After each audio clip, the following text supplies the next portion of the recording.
Hoy sé que hay momentos en la vida que no se olvidan, no porque duelan para siempre, sino porque te cambian de una manera que no tiene marcha atrás. Y el mío llegó un martes por la tarde, con el sol todavía alto en el cielo de Madrid y una notificación en el móvil de mi marido que no debí ver pero que cambió el rumbo de todo. Me llamo Elena.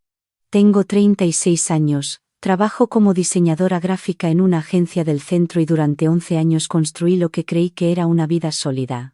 Un piso en el barrio de Chamberí, una hipoteca compartida, vacaciones en agosto, paella los domingos con los padres de Roberto. Mi marido se llamaba Roberto, 40 años, ingeniero de software en una empresa tecnológica de la Castellana. Era ordenado, tranquilo, de esos hombres que nunca levantan la voz y que por eso mismo nunca te hacen sospechar nada. Parecía incapaz de mentir porque nunca tenía prisa, nunca se ponía nervioso, nunca dejaba rastros visibles. O eso creía yo. Y luego estaba Sonia. Mi mejor amiga desde la universidad, 12 años de conversaciones hasta las 3 de la mañana, de confidencias que no le contaba ni a mi madre, de viajes de fin de semana y cenas en casa donde los 4 reíamos de cualquier tontería. Sonia y yo nos habíamos conocido en primero de Bellas Artes, compartimos piso 3 años en Lavapiés, nos fuimos juntas de Erasmus a Oporto. Yo fui su dama de honor cuando se casó con Marcos. Ella estuvo a mi lado cuando perdí a mi padre. Había días en que la quería más que a mí misma, con esa clase de cariño que uno da por eterno porque nunca imagina que algo así pueda romperse. Marcos, su marido, era notario. Un hombre serio, de pocas palabras pero de esas palabras que siempre tienen sentido. Los 4 quedábamos casi todos los viernes a cenar, rotando entre nuestros pisos. Teníamos grupos de WhatsApp para los planes del fin de semana, para las recomendaciones de series, para los cumpleaños. Éramos ese tipo de cuadrilla que parece inquebrantable desde fuera. Yo creía que lo era también desde dentro. Me equivocaba. Fue una tarde de martes cuando Roberto se metió en la ducha y dejó el móvil sobre la encimera de la cocina, boca arriba, como siempre hacía. Yo estaba cortando cebolla para la cena y no prestaba atención a nada especial. Pero el teléfono vibró, la pantalla se encendió y el nombre que apareció fue el de Sonia. No habría sido nada raro porque se mensajeaban con frecuencia, éramos los 4 muy de estar en contacto. Pero la hora era extraña. Las 10 menos cuarto de la noche, un martes, cuando Marcos solía estar en casa. Y algo en mi cuerpo, no sé si llamarlo intuición o simplemente el cansancio de ignorar señales pequeñas durante demasiado tiempo, me hizo parar. Me quedé mirando el teléfono durante unos segundos que se me hicieron eternos. El agua de la ducha sonaba al fondo. Sabía que abrir ese mensaje cruzaba una línea que no podría descruzar. Pero también sabía que no abrirlo era elegir seguir ciega. Tomé el teléfono. Marqué el código que conocía de memoria. Y lo leí. Mañana no puedo esperarme. Te necesito. El corazón se me detuvo. Volví a leerlo. Una vez, 2 veces, buscando otra interpretación que no existía. Deslicé el dedo hacia arriba y la conversación se desplegó como una herida abierta. Llevaban meses. Había frases que jamás me dijo a mí, promesas que sonaban a algo vivido muchas veces, referencias a lugares que yo conocía porque habíamos ido todos juntos, sin que yo supiera que en esos mismos sitios se miraban de otra manera. Había una foto de Sonia que no era para mí. Y mensajes de Roberto que me revolvieron el estómago porque hablaban de ella con una intimidad que yo creía exclusiva de nosotros. No escuché el agua parar. No oí sus pasos. Solo puse el teléfono exactamente donde estaba y volví a la cebolla. Cuando Roberto salió del baño, yo ya tenía la cara lavada de lágrimas y una sonrisa preparada. Me preguntó qué había para cenar. Le dije que tortilla. Se sentó en el sofá a ver el móvil como cualquier noche. Y yo me quedé en la cocina, con el cuchillo en la mano y la mente ya trabajando. Porque una cosa quedó clara en ese momento. No iba a gritar, no iba a llorar delante de él, no iba a dejar que ninguno de los dos tuviera tiempo de preparar sus excusas.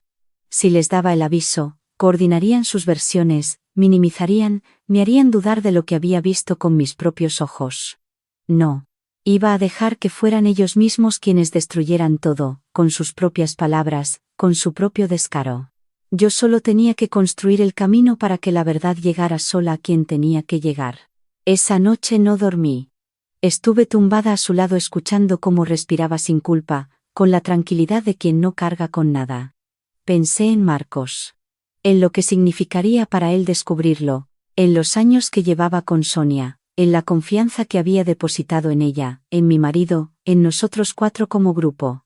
Pensé que merecía saber la verdad. Que no era justo que yo cargara sola con ese conocimiento mientras él seguía sin enterarse. Y pensé en la manera más limpia de conseguirlo. La idea llegó sola, a las 4 de la madrugada, mientras el techo de nuestro dormitorio se me hacía más estrecho con cada minuto. Era sencilla. Era técnica. Y era perfecta. WhatsApp reconoce los contactos por el número guardado en la agenda, no por ninguna verificación adicional. Si cambias el número asociado a un nombre, los mensajes van a otro destinatario y quien envía no lo sabe a menos que la otra persona responda de forma diferente. Lo sabía porque una vez le había pasado a una compañera del trabajo con un cliente y me lo contó como anécdota. Aquella noche dejó de ser una anécdota. Esperé 3 días. 3 días de desayunos normales, de buenas noches sin significado, de mirarle a los ojos mientras él me contaba cosas del trabajo sin saber que yo ya lo sabía todo. 3 días de escucharle hablar de los planes para el puente de noviembre, de si queríamos ir al norte con Sonia y Marcos, y de responderle con monosílabos que él interpretaba como cansancio. 3 días de aprender a ser otra persona frente a él. La noche del jueves bebió 2 copas de vino con la cena y se quedó dormido antes de las 11. Lo observé durante varios minutos. Cuando su respiración se volvió pesada y regular, me levanté despacio, sin hacer ruido, y fui a por su teléfono. Lo desbloqueé. Fui a los contactos. Busqué a Sonia. Y cambié su número por el de Marcos, manteniendo el nombre, manteniendo la foto de perfil que Sonia tenía en ese momento, una imagen de ella sola en la playa de Zahara de los Atunes que Roberto conocía bien porque habíamos estado juntos ese verano. Guardé los cambios. Revisé 2 veces. Volví a la cama. No dormí. Pero esa noche tampoco lo necesitaba. A la mañana siguiente me moví con la precisión de alguien que lleva semanas ensayando. Preparé café, puse la mesa, le pregunté si quería tostadas. Él me dio un beso en la mejilla antes de sentarse, el mismo beso automático de todos los días, y yo lo dejé hacer sin apartar la cara. Jugaba un papel que me costaba cada segundo, pero sabía que cada segundo valía la pena. Lo observé durante el desayuno. Miró el móvil varias veces, como siempre hacía. En algún momento escribió algo. Yo no aparté la vista de mi taza de café, pero por el rabillo del ojo vi que sonreía levemente antes de dejarlo sobre la mesa. Lo que Roberto no sabía era que ese mensaje, cualquiera que fuera, acababa de llegar al teléfono de Marcos. El día pasó despacio. Fui al trabajo, contesté correos, revisé pruebas de imprenta, tomé un menú del día en el bar de debajo de la oficina como cualquier miércoles. Pero por dentro estaba contando cada hora. Sabía que Marcos era metódico, que no reaccionaría de forma impulsiva, que procesaría la información antes de actuar. También sabía que cuando actuara, no habría vuelta atrás. Llegué a casa antes que Roberto. Puse música, saqué verduras del frigorífico, empecé a preparar la cena. Todo calculado para que si alguien mirara desde fuera, viera una tarde cualquiera. Cuando sonó el portero automático, me quedé quieta. No era la hora de Roberto. Descolgué. Era Marcos. Su voz era diferente. Controlada, sí, pero con una tensión debajo que reconocí de inmediato. Me dijo que necesitaba hablar conmigo. Que subía. Abrí la puerta y lo vi llegar por las escaleras con el teléfono en la mano y una expresión que mezclaba la rabia con el desconcierto de quien acaba de ver algo que todavía no termina de entender. Me miró. Y antes de que pudiera decir nada, me enseñó la pantalla. Roberto le había enviado 3 mensajes esa mañana creyendo que escribía a Sonia. El último incluía una fotografía. Una fotografía que no tenía ninguna interpretación posible que no fuera la que era. Marcos me preguntó si yo lo sabía. Le dije que sí. Le dije cómo lo había descubierto. Le dije lo que había hecho con los contactos y por qué. No me tembló la voz. No lo dije con rabia ni con dramatismo, sino con la serenidad de quien ha tenido 3 días para aceptar la realidad y decidir qué hacer con ella. Él me escuchó sin interrumpirme. Cuando terminé, hubo un silencio largo entre los dos. Luego asintió. Solo eso. pero en ese gesto había algo que yo reconocí como respeto. Cuando llegó Roberto, Marcos todavía estaba en el salón. Mi marido abrió la puerta, nos vio a los dos, y en su cara pasaron 3 o 4 emociones distintas en menos de 2 segundos. Intentó decir algo. Marcos no le dejó. Lo que vino después no fue una conversación. Fue una sentencia. Marcos habló con la frialdad de alguien que ha aprendido a construir argumentos en lugar de explosiones, pero esa frialdad era más devastadora que cualquier grito. Le dijo a Roberto exactamente lo que sabía. Le nombró los mensajes. Le mencionó la fotografía. Le habló de los años de amistad, de las cenas en casa, de los viajes, de todo lo que habían tenido y que él había decidido destruir por algo que ni siquiera había tenido el valor de defender en voz alta. Roberto no supo qué decir. Intentó negar, luego intentó minimizar, luego intentó explicar. Pero no había explicación posible y los tres lo sabíamos. Lo que nadie esperaba era lo que ocurrió después. Marcos se giró hacia mí y me dijo, tengo que ir a hablar con Sonia. Y me preguntó si quería acompañarle. Dudé exactamente 2 segundos. Luego cogí el abrigo. Sonia nos abrió la puerta en pijama, con una copa de vino en la mano y cara de que esperaba una noche tranquila. Cuando me vio a mí junto a Marcos, el color le cambió de golpe. Intentó hablar pero Marcos entró sin darle espacio y yo entré detrás. Lo que pasó en ese salón fue lo que el video original nunca tuvo y que el público siempre pide en silencio, la confrontación directa. Yo no grité. No la insultó nadie. Pero le dije, mirándola a los ojos, todo lo que sabía. Le cité frases de sus conversaciones con Roberto. Le pregunté por los lugares que mencionaban, por las fechas que yo reconocía porque coincidían con momentos que creía que habíamos vivido de una manera completamente distinta. Le pregunté cuándo había dejado de importarle lo nuestro. Sonia lloró. Se excusó. Dijo que no había buscado que pasara, que había sido una debilidad, que lo sentía de verdad. Cada palabra que salía de su boca sonaba a algo que había practicado para una conversación que esperaba que nunca llegara. Yo la escuché hasta que terminó. Y luego le dije que no necesitaba sus explicaciones, que no me debía nada porque ya no existía nada entre nosotras que pudiera deber. Que la amistad que creí tener con ella murió mucho antes de que yo me enterara. Me di la vuelta y me fui. Esa noche dormí en casa de mi hermana, en Vallecas.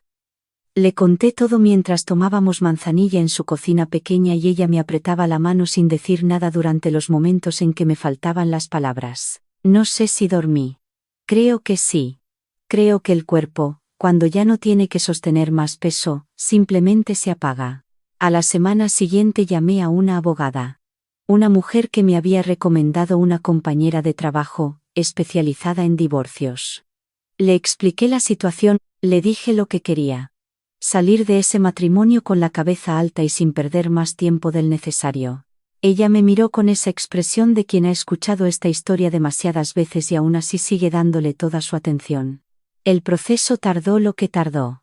En España los divorcios de mutuo acuerdo pueden ir rápido si las dos partes no se ponen a discutir cada sartén. Roberto no puso obstáculos. Creo que le alivió que yo tampoco los pusiera. Llegamos a un acuerdo sobre la hipoteca, sobre los muebles, sobre quién se quedaba con qué.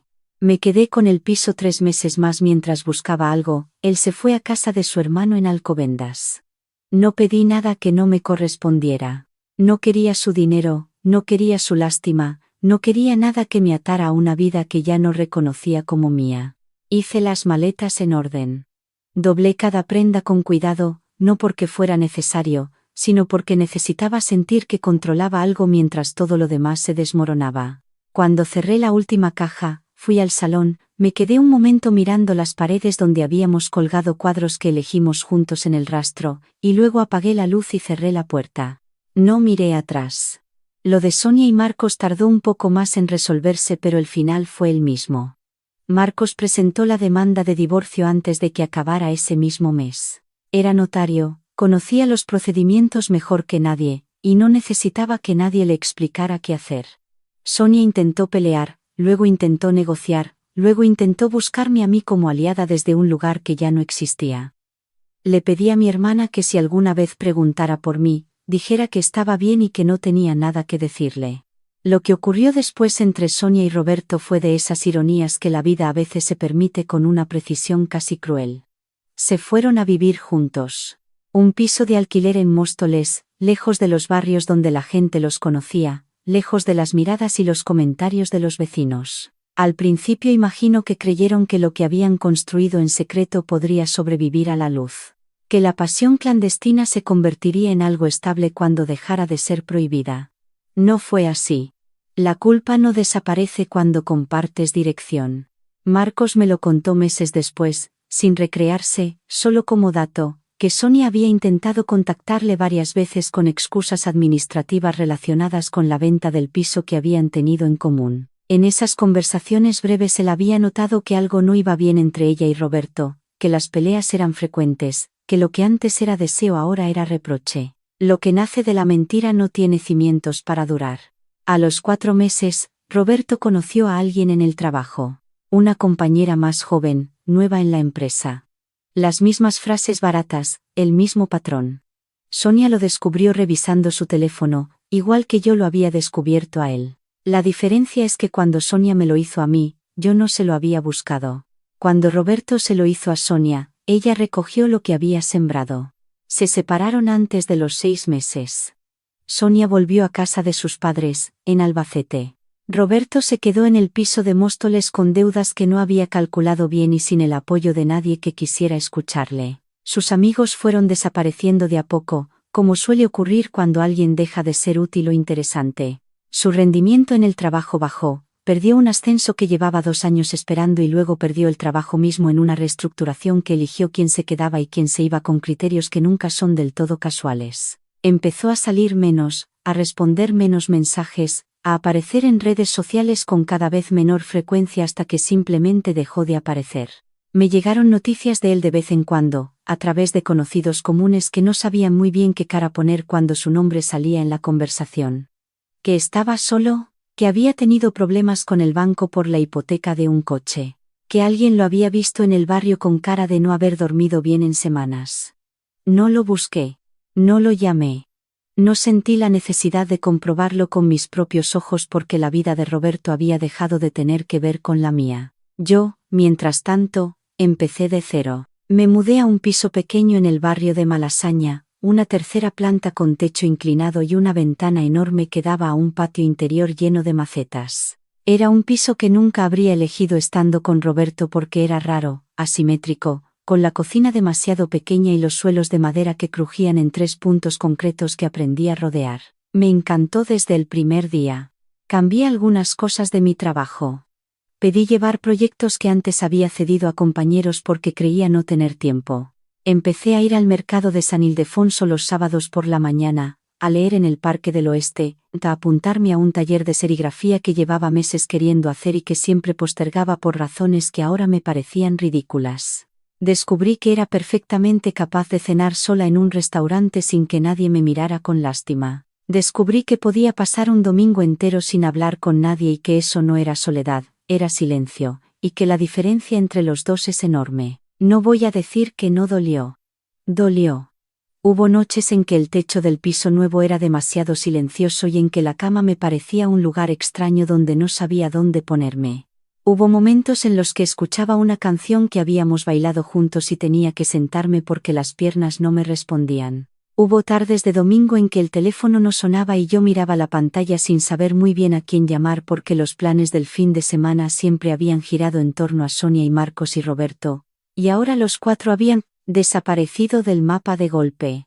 Pero cada semana era un poco más fácil que la anterior. Y cada semana el dolor ocupaba un poco menos espacio. Pasaron 8 meses.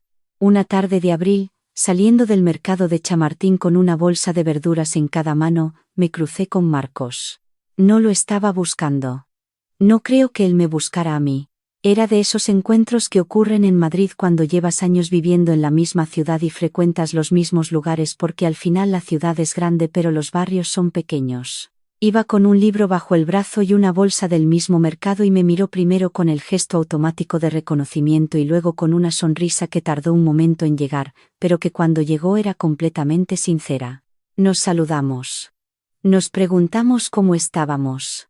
Ninguno de los dos fingió que era una conversación fácil de arrancar, pero tampoco fue incómoda, fue simplemente honesta. Dos personas que habían vivido algo muy difícil y que estaban en el otro lado sin saber muy bien cómo hablar de ello. Nos pusimos a caminar sin decidirlo y terminamos en una terraza de la calle Ortega y Gasset tomando un vermú mientras la tarde se volvía naranja.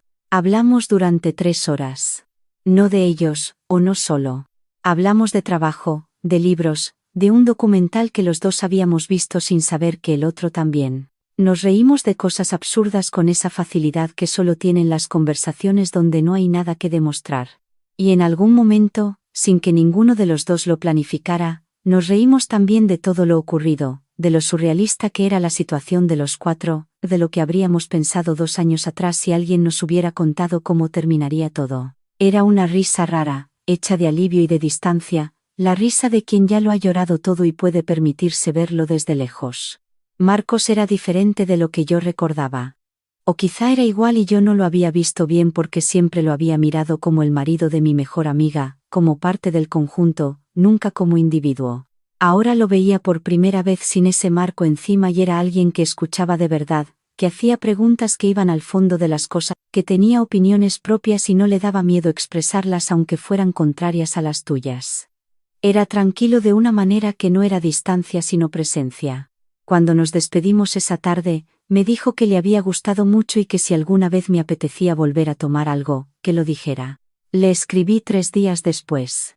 Lo nuestro no fue rápido. No fue una explosión ni un deslumbramiento. Fue una construcción lenta, de esas que no te das cuenta de que están ocurriendo hasta que un día miras alrededor y ves que ya has construido algo sin haberlo planeado. Quedamos varias veces antes de que ninguno de los dos pusiera nombre a lo que hacíamos. Caminamos por el Retiro en una tarde de lluvia fina con el paraguas compartido y hablamos de arquitectura y de tipografía y de los años que cada uno había pasado haciendo lo que se supone que había que hacer en lugar de lo que de verdad quería. Fuimos al cine 2 veces seguidas porque las dos nos apetecía lo mismo sin habernos puesto de acuerdo. Cocinamos juntos en mi piso un sábado por la mañana y cuando nos quedamos sin mantequilla fue él quien bajó a buscarla sin que yo se lo pidiera. Un día, sin que viniera a cuento de nada especial, mientras tomábamos café después de cenar, me miró y me dijo que estaba bien donde estaba. No lo dijo como una declaración, lo dijo como quien constata un hecho. Yo le dije que yo también. Y así, sin más ceremonias, supimos que estábamos juntos. No hay manera de contar esto sin que suene extraño, 2 personas que se conocieron como pareja de los amigos de su pareja y que terminaron el uno con el otro. Lo sé. Lo hemos hablado, hay momentos en que los dos nos reímos de la simetría absurda del asunto. Pero lo que existe entre nosotros no nació de la traición ni del despecho ni de ningún impulso desesperado por llenar un hueco. Nació despacio, con consciencia, cuando los dos éramos ya personas completas que no necesitaban ser rescatadas por nadie. Y esa diferencia lo cambia todo. Llevamos ya más de 1 año. No vivimos juntos todavía. No tenemos prisa. Él tiene su piso en Almagro, yo tengo el mío en Malasaña, y esa distancia que elegimos es también una forma de cuidar lo que tenemos. Nos vemos 4 o 5 días a la semana, cocinamos juntos los domingos, a veces nos vamos un fin de semana fuera sin demasiado plan. Hace poco estuvimos en San Sebastián 3 días, comimos en sitios que ninguno de los dos habría conocido solo, volvimos con la mochila llena de queso y de Texacola y con esa clase de cansancio suave y feliz que solo da la buena compañía. No sé qué fue de Roberto exactamente. Me llegan noticias vagas de vez en cuando y he aprendido a recibirlas sin que me muevan demasiado. Que sigue en Móstoles, que cambió de empresa, que no está bien del todo. No lo odio. Tampoco me alegra lo que ocurrió. Hay personas cuyo daño te enseña algo que no habrías aprendido de otra manera y Roberto fue esa persona para mí. Me obligó a descubrir que era más fuerte de lo que creía, más inteligente de lo que él pensaba, más capaz de construir sola de lo que yo misma me había permitido imaginar. De Sonia no sé nada desde hace meses. Una vez me escribió un mensaje largo en Instagram que leí hasta el final sin responder. No por crueldad, sino porque no había nada que decir que no hubiera dicho ya esa noche en su salón. Hay heridas que se cierran en silencio porque no merecen más palabras. Lo que sí tengo claro es esto. El momento en que decidí no gritar, no confrontar, no actuar desde el dolor sino desde la inteligencia, Fue el momento en que empecé a recuperar el control de mi propia historia. No porque la venganza sea un valor, sino porque no darles el control de mi reacción fue la primera decisión que tomé completamente para mí. Hay mujeres que se quedan paralizadas cuando descubren una traición. Hay mujeres que explotan. Hay mujeres que perdonan sin que nada cambie. Yo entendí que podía elegir otra cosa, moverme despacio, con la cabeza fría, y dejar que la verdad hiciera su trabajo sola. No necesitaba ser su verdugo, solo necesitaba quitarme de en medio y dejar que lo que era real se volviera visible. Eso es lo que hice. Y cambió todo. Hoy me levanto en un piso que elegí yo sola, con plantas que cuido porque me da la gana, con proyectos de trabajo que me entusiasman de verdad, con un hombre que me trata con la misma naturalidad con que respira, como si ser bueno conmigo no fuera un esfuerzo sino simplemente su manera de estar. No es perfecto, no somos perfectos. Hay días difíciles, conversaciones incómodas, momentos en que el pasado de los dos se cuela en el presente sin avisar. Pero lo que nos une no es la necesidad ni el miedo a estar solos. Es la elección. Y eso, después de todo lo vivido, se siente como el mayor lujo del mundo. A veces, cuando estoy en la ventana del piso con el café de la mañana y escucho el ruido del patio interior, pienso en la Elena de hace 2 años, la que doblaba el tenedor sobre el filo de la encimera para no gritar, la que aprendió a dormir al lado de un extraño sin hacer un solo ruido. Y no la compadezco. La admiro. Porque tomó la decisión más difícil que existe, no reaccionar desde el miedo, sino actuar desde la dignidad. Y esa decisión fue el principio de todo lo que vino después. El dolor no me rompió. Me afiló. Y cuando por fin me elegí a mí misma, todo lo demás empezó a encajar.